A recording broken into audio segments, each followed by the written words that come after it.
Good morning. At this time, we'll call to order the Board of County Commissioners for Thursday, March the 8th. Will the clerk please call the roll? Commissioner Schaefer. Here. Commissioner Allen. Here. Commissioner Clickham. Here. Commissioner Osterhaus. Here. Commissioner Ashcraft. Here. Commissioner Brown. Here. And Chairman Eilert. Here. All are present. We do have a quorum. Would you join with me in the Pledge of Allegiance? I pledge allegiance to the flag of the United States of America and to the republic for which it stands, one nation, under God, indivisible, with liberty and justice for all.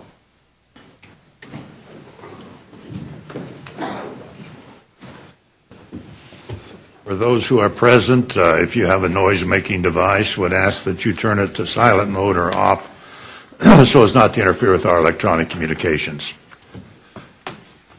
We have no presentations to make this morning, so we'll turn to the public comment portion of our agenda. If there's anyone present who would like to address the commission on an item which does not later appear on the agenda, welcome you to the podium. State your name and address. Limit your comments to 5 minutes, and we'll be glad to receive that information.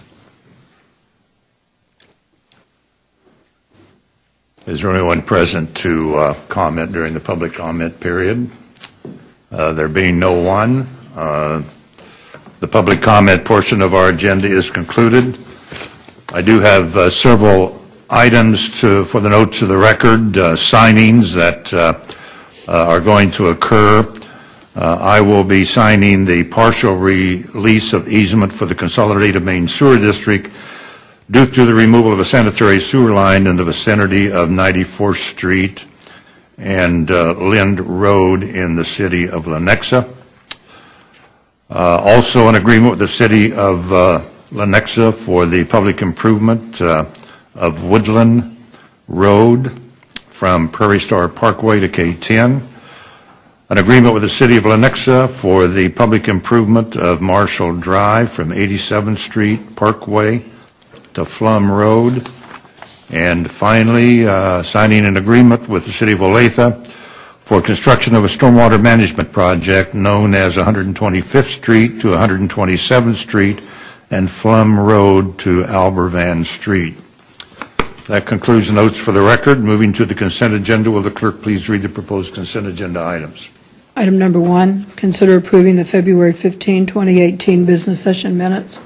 Item number 2, consider approving an agreement with the City of Overland Park to survey and design the replacement structure for the Flum Road Bridge over Coffee Creek, 0.8 miles south of 159th Street. Item number 3, consider approving an agreement with the City of Overland Park for the improvement of 159th Street from Flum Road to Quivira Road. Item number 4, resolution number 012-18, consider installing stop signs at the intersection of 183rd Street and Lone Elm Road and 191st Street and Lone Elm Road in the unincorporated area of Johnson County. Is there any commissioner who would like to have an item considered separately? Is there anyone present who would like to have an item considered separately? There being no one to be heard, is back before the commission. Mr. Osterhaus. I'll move that we approve the consent agenda as read. Second. Motion's made and seconded to approve the consent agenda as presented. Will the clerk please call the roll? Commissioner Schaefer. Aye. Commissioner Allen. Aye. Commissioner Clickham. Aye. Commissioner Osterhaus. Aye. Commissioner Ashcraft. Yes. Commissioner Brown. Aye. And Chairman Eilert. Aye. Motion carried. Moving to the action agenda. Next item. Item number 5, resolution number WD 18-010, an invitation for bid number 2017-091.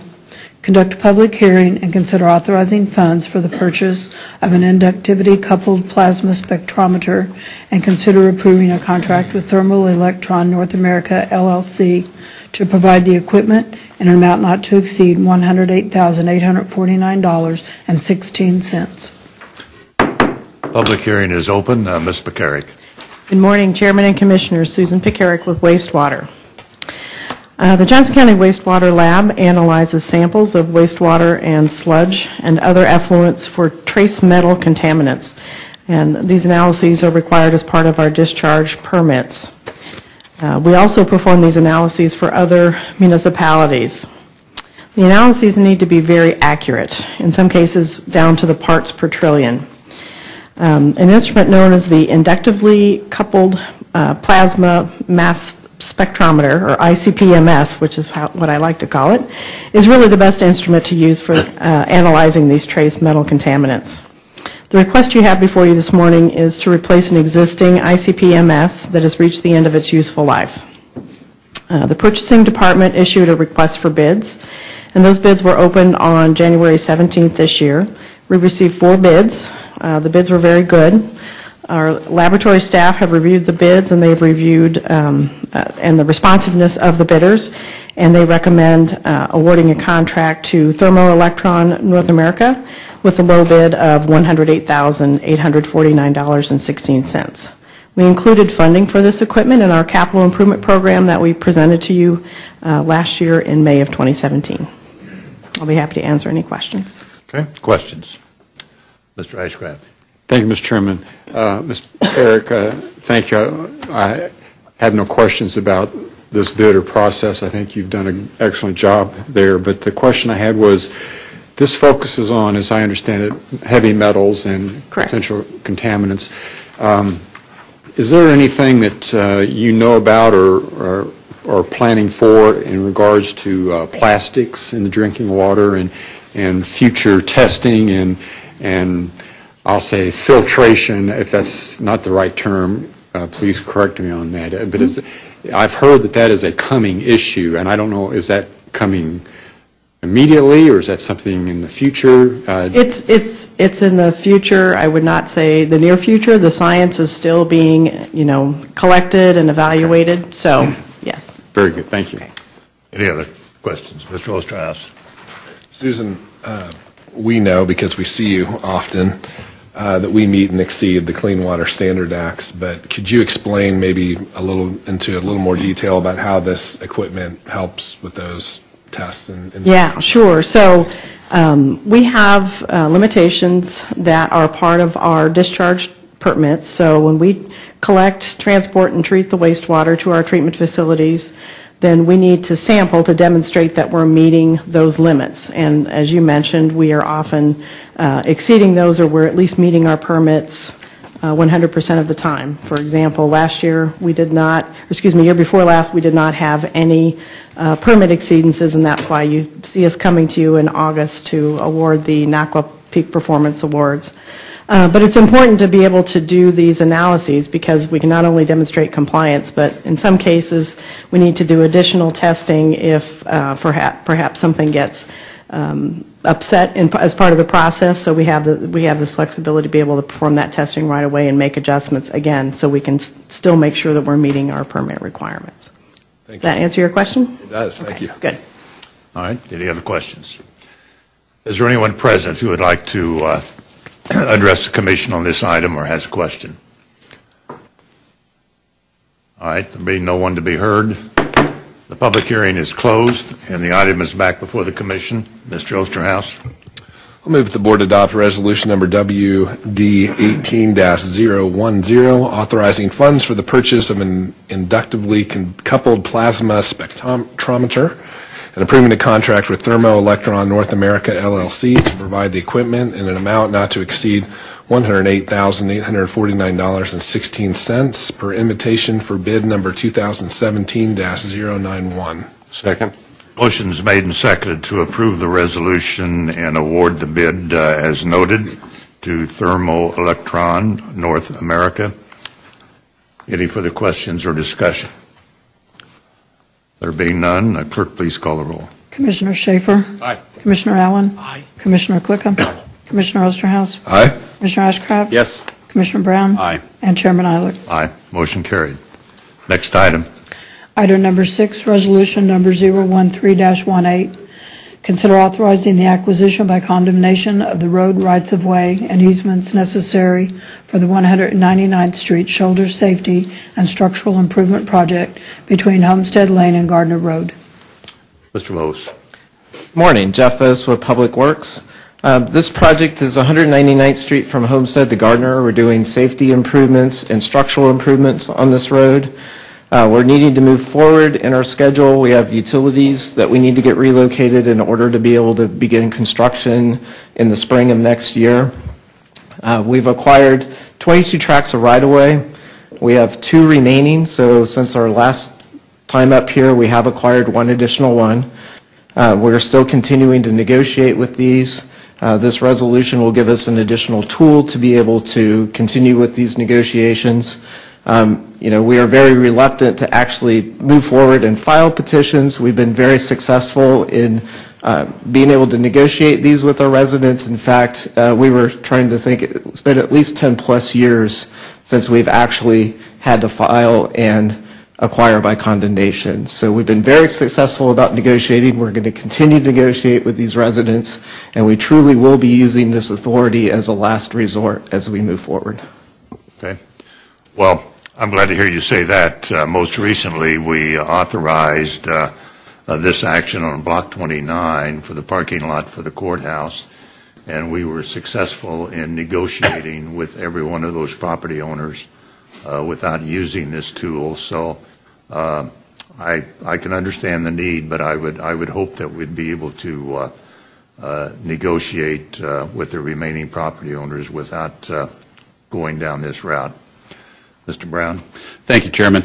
I had a conversation this morning with one of the landowners, and it was his statement, and it's close to a quote. He said, "I'm waiting to hear back from them on my counter offer, and I feel like we're going to get this done quickly." So that one of these two is going to go down in that fashion, and I understand one property owner has gone dark and refuses to communicate. So we'll see how that progresses and moves along. I also know him, and I've put a call into him to see if I can help get the conversation moving. Okay. All right. Any other questions, Mr. Ashcraft? Thank you, Mr. Chairman. Joff, how wide of a swath of property are we talking about in these 2 cases? Approximately. On the tract 1001, it's 0.016 acres. It's very small. It's actually just kind of a corner piece. So it's not really a swath all the way across the property. It's actually will benefit the resident a little bit more by giving a better driveway tie-in for him. So it's not quite so steep. The other one is 0.035 acres. I believe it's about 10 feet wide across his property. The frontage? Yes. Okay. So it's 0.035 acres. So these are all just very, very small tracts compared to what we're used to acquiring on properties. And last week I asked you if any buildings or outhouses were affected, and you said no. No. Okay. Any other questions? All right. Is there anyone present who would like to address the Commission on this item? Yes, sir. Mike Jensen, 1257 East Butterfield Place, representing concerned citizens for responsible government, and I'm very pleased with the comments I'm hearing that every effort is going to be made to negotiate, to take the land. These people obviously have been paying taxes on this land their entire lives, and no one likes change.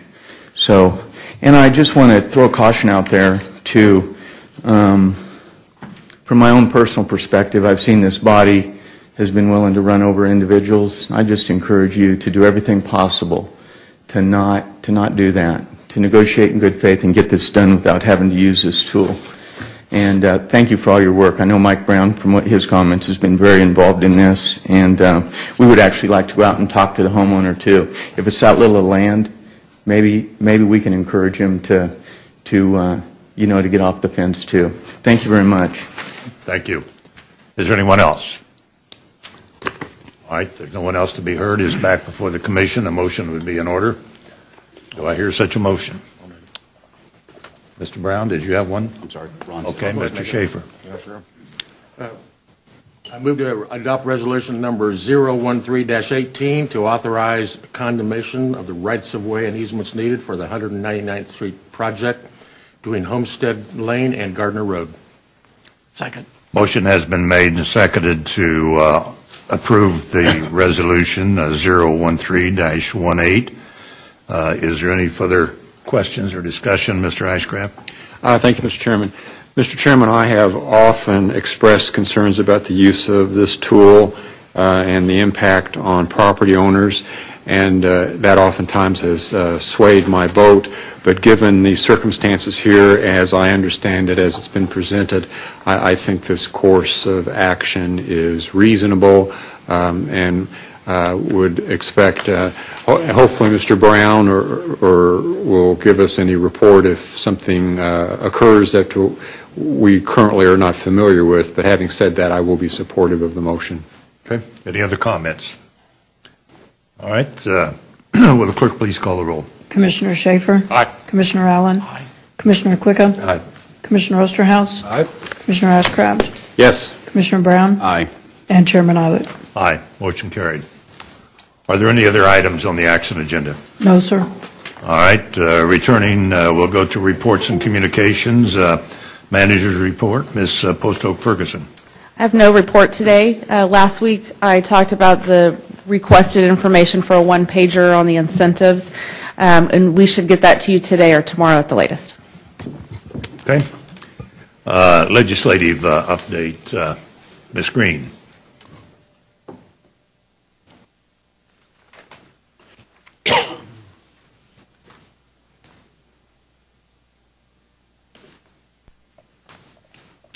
Good morning, Chairman and Commissioners. Cindy Green with County Manager's Office, here to give you an update of what went on in Topeka this last week. First of all, on Tuesday, there was a informational tax briefing in the Senate Tax Committee, and last week the committee had heard from several of the large big box stores in regards to appraisals, and they gave an opportunity this week for some of the appraisers to meet, and Johnson County will have an opportunity to visit too. We're trying to schedule a time for next week. But just some of the people that spoke, they had Brad Eldridge spoke on behalf of the Kansas Association of Appraisers, and then we had a couple of private individuals that spoke that do appraisals here locally, actually, in Johnson County. It was Bernie Shaner and Tim Keller. So they kind of gave them a process of how they go about doing appraisals and such. Brad did mention in regards to the state of Kansas, if some of these theories go into place, they believe there'll be a 36% erosion of market values across the state. So that was the impact that would affect everybody. We've been kind of talking locally about a 30% impact. So those numbers are out there and concerning to many of us. Another bill that was heard was in some changes to star bonds. There's two different bills out there. The first one is Senate Bill 432, and these are being held in Senate Commerce Committee. And this one is looking into more transparency and project viability requirements. One of the big things that would come out of this particular bill is they would actually create a bond underwriting commission. There's always been a desire for the legislators. They want to see these projects, but because they're only in session 4 months out of the year, it's hard to do that because you can't, when a deal needs to come and get approved, you can't just do it during that 4-month period. So they would set up a commission, and it would be an appointee from the Senate President, the Speaker of the House, and then the Secretary of Commerce would be the panel, and they would actually evaluate and approve or deny applications for star bond projects. The next bill is Senate Bill 434, and this would limit star bond projects to only those containing a tourist attractions. And so that's kind of the way they originally started out, and then it's changed over time, so they're trying to focus back on that. The league did oppose this bill, and part of it is some of the requirements is that you have to show comparable projects, and you have to have 3 of those. Well, when these are supposed to be unique projects, that makes it a challenge. So I think we'll continue to see some work on these bills and keep you up to date on them. A couple of bills that passed is Senate Bill 424, and this is something that our Human Services Department has been following, no, Health Department's been following, and it's changing the licensing for requirements for child care facilities that are a public recreation or in a school. And where this came from is the Boys and Girls Club. Some of them felt like they were being, I guess, denied for their license, so they would not lose the impact of having them visited and checked out that their safeties and all that, but some of them were having some issues that they were already in a facility that is regulated by the state, hence a school, and so there were some problems there. So if there's drop-in programs and school-age programs, they're not having to be denied to get their license to have those facilities in a facility that's already licensed by the state. It also just helps in regards to not double doing something that's done for one organization if they're sharing a building. And we did not provide any testimony. We were neutral. There was an original bill we had concerns about that would take away, it looked like, potentially inspections, and we were going to protest that one, but that bill got pulled and they renegotiated it before they actually came to hearing. So I know that they'll be happy to hear that's moving forward. So the next one is House Bill 2756, and this is for remote sales. I spoke on it last week, that it's the Massachusetts version. It did pass out of House Committee to the full Senate. They did make one technical change to it, and then they also moved it. The date was supposed to start July 1st of 2018. They're going to move that to January 1st of 2019. That would allow there to be a little bit more time for everybody to be prepared and be ready for that. So that moved on to the House. So we will see how that one goes. Another bill that's going to be impacting possibly our neighbors to the north is a racing and gaming bill. They are looking at allowing horse racing and greyhound racing in the state of Kansas again, and it would possibly open up the woodlands to the north of us. Next is there was an announcement that Senator Dahl, who is from Garden City, has left the Republican Party and is joining the ticket for independent gubernatorial candidate Greg Orman. And how that impacts us is that he no longer will be appointed to any committees, because those are appointees based on Republicans and Democrats appointing those. So he's giving up those committee assignments, and some changes will be occurring that we will see who gets all those replacements. There were some announcements last night in Havers. Also a reminder that next Wednesday we are going to Topeka, for those that are available, to have lunch with the Johnson County delegation. We are working on an agenda of items to talk, and it'll be based on some things that happen this next week. And also UCS is going to be joining us and giving them an update on some things that are happening. Senator Bollier, who chairs the Johnson County delegation, has asked that they come to and give an update, and because timing is hard sometimes to get on their calendar, we're going to be sharing our lunch meeting that day. So I am open for any questions you may have. Questions? Yes. Mr. Eichgrath. Thank you, Mr. Chairman. Ms. Green, I'll direct this to you since you've got the floor, and if you want to redirect it, please feel free. I have heard the figures that if the big box theory evolves as currently framed, there would be something like a 30, and you said 36% impact statewide, so significant. But I've also heard a figure that within the last couple of years there was like an 85% increase in the assessment for big box stores. So is this 36 based upon the increased value that has occurred? I just don't understand that big increase, or if it occurred. Well, this 36% isn't an increase. That's the decrease that we would see in revenues, according to what they're reporting. And I think some of the numbers you're hearing is if the big box went up 85%, so that's what their assessed value went up. So if the courts are saying you can't raise it that high, you're coming here, that it'd be a 30%, 36% decrease for us. So from the 85? No, from not from the 85. I mean, it's hard because you'd have to almost take a specific store and analyze it, okay, or a group of stores. And so that 36 number is coming from the state, what they think they'd see. And I don't know where you're hearing the 85. There was a report that showed 100% increase on several stores in Johnson County for a time frame. But part of that wasn't just their assessed valuation. It was the fact that Paul went out and did a study and found that our rent rates were low compared to Wyandotte County and such. That we those did numbers it get at a the little same mushy. time. That's why I'm just trying to understand them. So that's fine. Thank you. Well, understand that the theory that's being used before BOTA, the Board of Tax Appeals, could easily be applied across other lines of commercial property, and so it wouldn't be isolated just to one class of commercial properties. So when you think about all the other commercial property that could be affected or impacted by what's being decided in regards to the big box, it is a very, very significant number. So the data that we provided is not just on the big box, but across a wide range of commercial property that could be also taking advantage of this. Thank you. Any other questions? Mr. Osterhaus? Cindy, you may not know this, so if you need to get back with me on this, that's fine.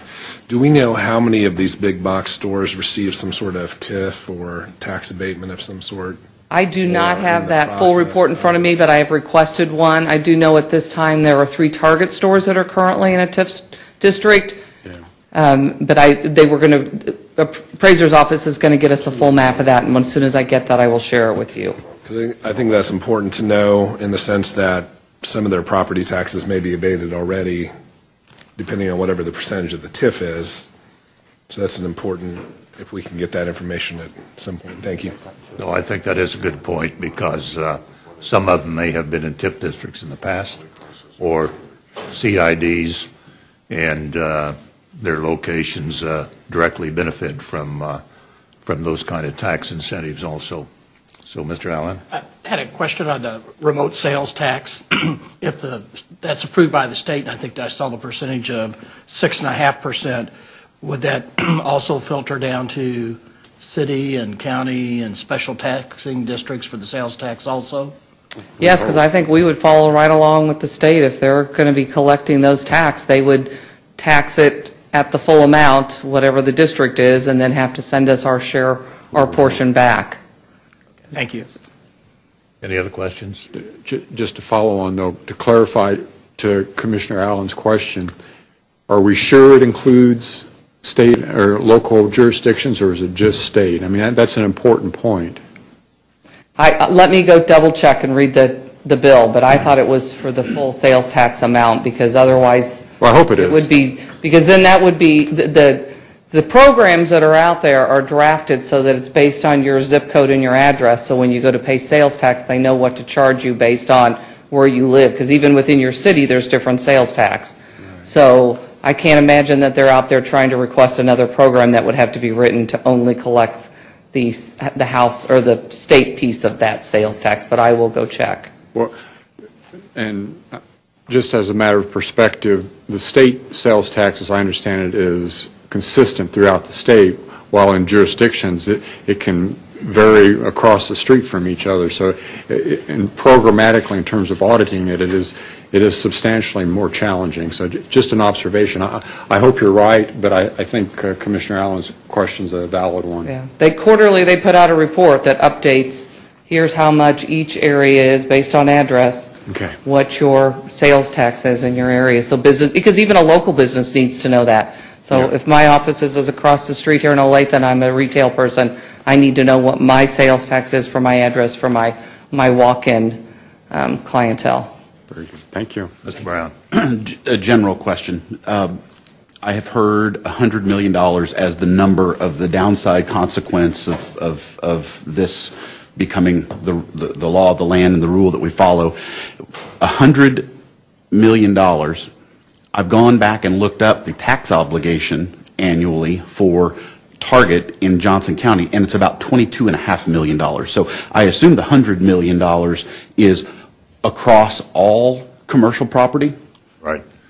Right. The commercial properties that have been identified that would be subject to the reduction, the same reduction. Okay. It applies across that.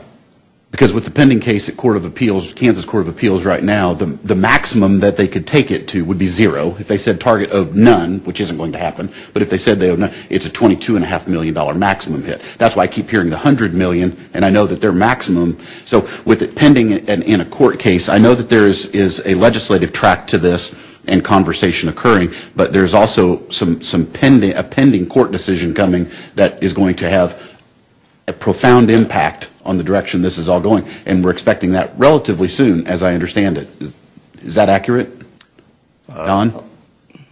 I don't think there are any pending Court of Appeals that are going to come out soon. There are appeals at BOTA that are coming out currently, but I don't think any of them have gotten to the Court of Appeals. I was under the impression that the Target cases had gotten to Kansas Court of Appeals, that had Johnson County's portion of that had exited BOTA and had been appealed to. I'll double check. I'll follow up on that. Maybe I've misunderstood. Because our Target decision came out of BOTA, but the time to appeal has not run yet. Okay. So Thank no you. appeal's been filed that I know of. Yeah, so we still have that opportunity to appeal, but we have not made that decision to do so. We're trying to wait for the full report. Is that not correct? We've gotten the preliminary report on it, and there's a full report that comes out of BOTA that we'd like to read, so we determine if it's time for us to go back. And that dollar amount, that $100 million would be, we think, there are some other cases coming in behind Target that are in BOTA that we don't have results on, but we also think once Target does that, I mean, if you're a business owner, the next ones are going to come in line right up there to request those. So we're looking at big picture, long term, what's the impact on the county? Mr. Jarrett, it's my understanding that the Board of Tax Appeals rendered a similar decision on CVS and Walgreens. We have received the summary decisions on CVS and Walgreens and are still waiting the one on Walmart. Yeah, okay. So the trend to other commercial properties other than just the big boxes has already begun. So, okay, thank you. Any other questions? All right, Cindy, thank you very much. That concludes our reports and communications. Turning to commission comments, Mr. Brown. Thank you, Chairman. I have three things. The first has to do with a peace walk that is occurring, and I'm going to read this and I'll make it quick and brief. Thursday marked the one-year anniversary of the tragic shooting at Austin's Bar and Grill in Olathe, Kansas, and took the life of a gentleman who worked at Garmin. On behalf of his wife, she has organized a peace walk in his memory to take place on Friday, March 9th at 5:30 p.m. The walk will begin from Garmin on their south side, main entry, where the gentleman who worked there, where he worked at that facility, and will continue across the street to Austin's. Flowers will be provided as a memorial memory walk for that gentleman who was killed. Additionally, while in D.C. over the course of the last week, spent a lot of time talking with folks about Sunflower Army Ammunition Plant and the cleanup and remediation of the messes out there, and feel like we made some progress. Commissioner Ashcraft joined me for one of those meetings, and I had several others, including with Senator Moran, where it felt like we're actually making things move. Sometimes I leave D.C. and I don't know that I got anything done, that the needle moved at all. It felt like the needle moved a little bit, so that was time well spent. And then, on a personal note, my daughter made the 8th grade track team at Mission Trail, and my son made the junior varsity golf team at Olathe West. So I'm very proud of both of them. Thank you. Very good. Thank you. Mr. Osterhaus. I'll echo Commissioner Brown's comments about our NACO trip. I sit on our Public Safety Subcommittee, and it's remarkable how far we are ahead of many jurisdictions in this country. We have a lot to be proud of with our criminal justice programs, and it's just remarkable when you talk to some of the other jurisdictions about how they struggle to get things done, and the amount of cooperation that we have amongst our various groups that provide public safety is just amazing. In kind of sad news, Manuel Reyes, he's the publisher of Dos Mundos. It's the publication that serves much of our Hispanic population, that passed away. The good news is that his family will continue to publish Dos Mundos, so that's very encouraging news, but we remember him today. And that's all I have, Chairman. Thank you. Thank you. Mr. Allen. No comments. Mr. Ashcraft. Mr. Chairman, I would just make the comment that I wanted to acknowledge Mr. Brown's leadership on the sunflower issue. I know it's a long road, and dealing with two massive, uncontrollable federal bureaucracy is going to be a challenge, but I commend you for your efforts. And I would agree. I was, in the one meeting that I did sit in, I think there was at least a little recognition in different quarters. So I'm hopeful, and maybe we'll live to see it, and maybe not, but let's hope. Okay, thank you, Mr. Plica. Mr. Chairman, I've got a couple things. Number one, I want to echo Commissioner Ashcraft's comments relative to Sunflower. I think in all the years I've been on this board, one of the concerns I've had is how much push and drive and things that we've had relative to trying to get the Sunflower munitions plant cleaned up. And this first time, I really feel like that we've put a focus on it on a very general sense here from all the commission to kind of push this issue. And I say that with a word of caution here. If we let our foot off the gas pedal here, though, we could be right back to where we've been in the past. So the pressure points need to continue on that. The second item, relative to the dark box issue, I believe the next decision point here is the BOTA appeals, correct? That's, yes. After that is done, depending on how that comes, could I request a commission work session on that? Because I think we're picking up all kinds of issues relative to that, the impacts, the numbers, how it'll affect the revenues for not only ourselves but the school districts and so forth. And I think for myself and probably many in the community, I think we need to understand this issue even further and the ramifications, because as we start preparing ourselves and going down the line for the budget, how's that going to affect us? And I think we need to take our community along that journey with us, so they have a pretty good understanding of the issues we're wrestling with. Thank you. Well, that's fine. I've spoken with several community groups, chambers, and school board, and there are several more on my schedule. And obviously, commissioners are welcome to participate and attend any and all of those. So, yes, there will be further discussions, I am sure. So, yeah. Mr. Schaefer. Thank you, Chair. I echo Commissioner Osterhaus's comments regarding the NACO conference this last weekend. I'm a member of the Environmental Committee, and of all the things I've heard that are occurring in other parts of the country referencing their counties with environmental issues and all the other things that we are involved with in the transportation community as well. We're so very fortunate here in Johnson County to have what we have and be a part of what we're doing there. And it's really refreshing. It's a learning experience to find out how well we have it and how things are going so well here in Johnson County. Item number 2, I exited early last meeting to go downtown to the Patrons Lunch with the Boy Scouts along with John Anderson, and 1,200 interested citizens that are Boy Scout people. And before we parted ways, they had collected almost $600,000 in contributions that particular lunchtime only. So that's the effect that Boy Scouts have on our community and on our kids. So if you see a young man in a Boy Scout uniform, wish him well and tell him he needs to be an Eagle Scout, okay? Right, Jason? Amen. There we go. Thank you. Okay, thank you very much. We do have a request for an executive session for a period of 30 minutes, and hopefully we can begin that at 10:30, which would be followed by our committee of the whole meeting at 11 a.m. Mr. Allen?